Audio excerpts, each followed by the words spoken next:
Ladies and gentlemen, good day.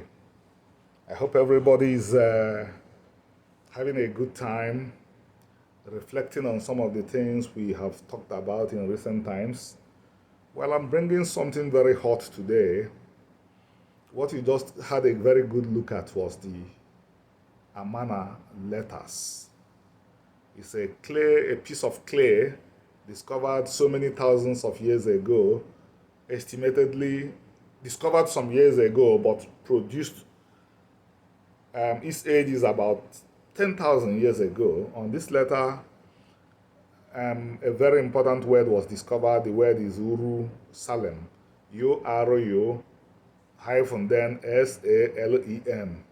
It's a reference to the city of peace, to the city we know as Jerusalem, the capital of the modern state of Israel, the capital of the ancient Israelite state, capital of Judah.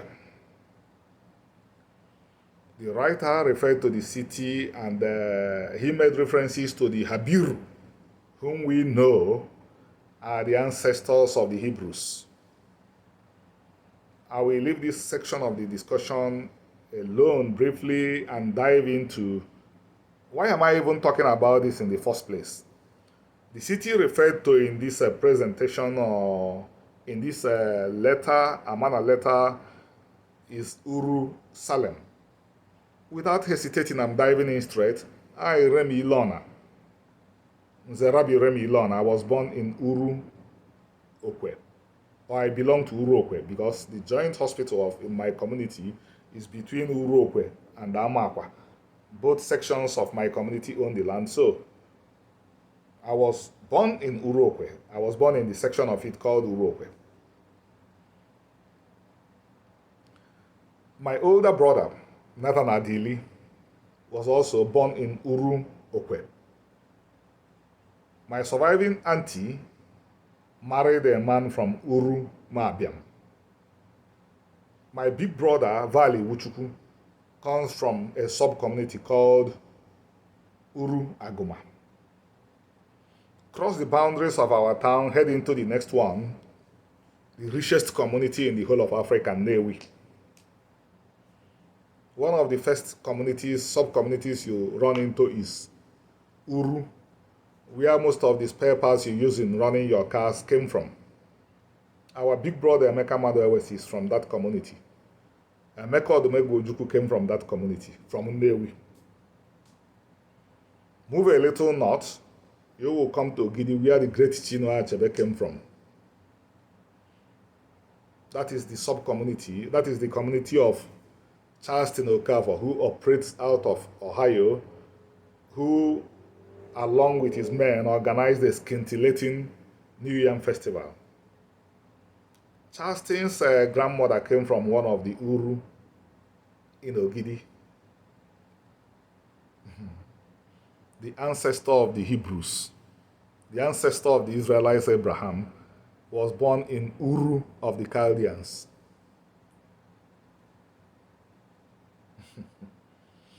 Can we dispute facts? What does Uru mean? Uru means place. Uru simply means place. In Ugaritic, Akkadian, these two languages are the parent languages of Hebrew. These two languages were the languages that Abraham used. And his descendants used Hebrew. So Hebrew is a daughter language of these two languages. And 10,000 years ago, the city where Abraham nearly sacrificed his son, Isaac, was referred to as Uru Salem. Abraham himself was born at Uru of the Chaldeans, and the city that he dedicated to God was called Uru Salem. And Remi Lona, speaking to you right now, was born in Uru Okwe. We have looked at three languages. We are looking at the fourth one, Igbo. It also means place. And in a language I may refer to as a sister language of the ones I have mentioned, or a cousin language, Arabic, it is also the same uru.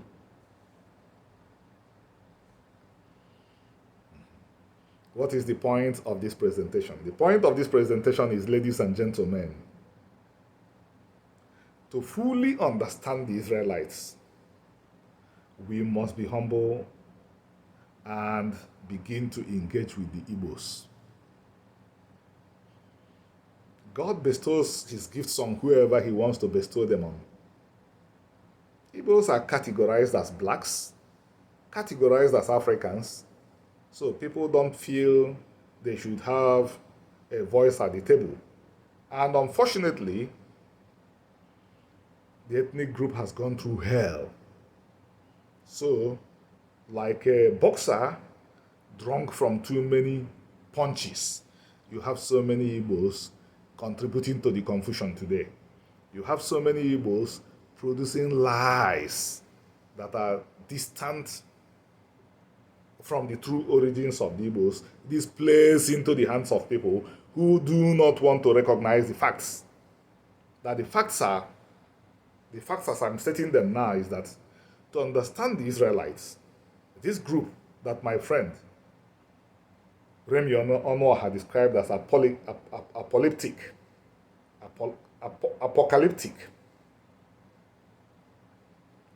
to understand this group, we have to engage with the Igbos. We have to study about them. We have to find out what they know. I'm not sure that in the world we live in today, outside the Igbo world, that we would find locations that have place names that sync exactly with the place name of where Abraham was born, where he walked. Outside the Igbo world, I'm not sure we can find them. What this is telling us is that there are too many other things about the Israelites that we will only understand fully when we begin to look at the Igbo question. And I'm assuring us, because I have engaged with what I'm going to say hereafter, all the so-called intractable problems that humanity is facing, their answers, their solutions lie in Igbo culture, which is called the Omenana. They lie in Israelite culture, which the Bible also described as Omenana. God did not create the world, and God did not create the world to have all the problems that we have found intractable. After we believe we have secured Europe, look at what is going on today. But we should solve these problems. And while I'm not negating, while I'm not saying that the contributions of others are not necessary, I am saying that it's high time we begin to look at the Igbos, because they also have a lot to offer. Before you take that trip to Igbo land, begin to look at what I'm going to present to you now.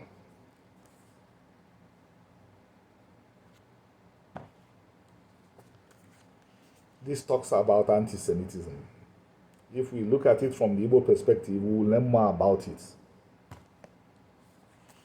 This talks about the land and what we are losing by having not built that air bridge between Igbo land and the state of Israel. An air bridge should exist between both of them. Something like that was coming up before the tragedy of Biafra.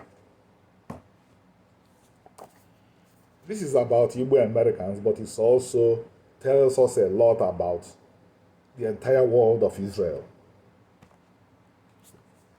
This gives us every information we need about the only thing that DNA can even talk about, the Israelite ancestry. This is Broken Paradise. It talks about how Hebrews used their culture to build a society that was perfect. No vagrants, no prostitutes, no destitutes, no single people. Everybody was protected in one form or in one way or the other in marriage. So before I yield, I'm appealing to you, hit the subscribe button. We've hit the 600 mark.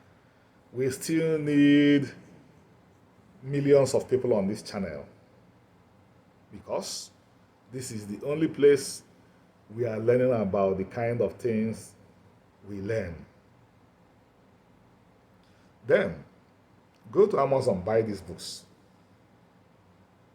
Apart from the fact that they will teach you the things you will not learn in any university in the world today, you will also be helping us to produce the books less expensively so that your brothers and sisters, my brothers and sisters that live in poorer parts of the world will be able to afford the book, because when you buy the books, we plow back a lot of the earnings into printing the books in Igbo land.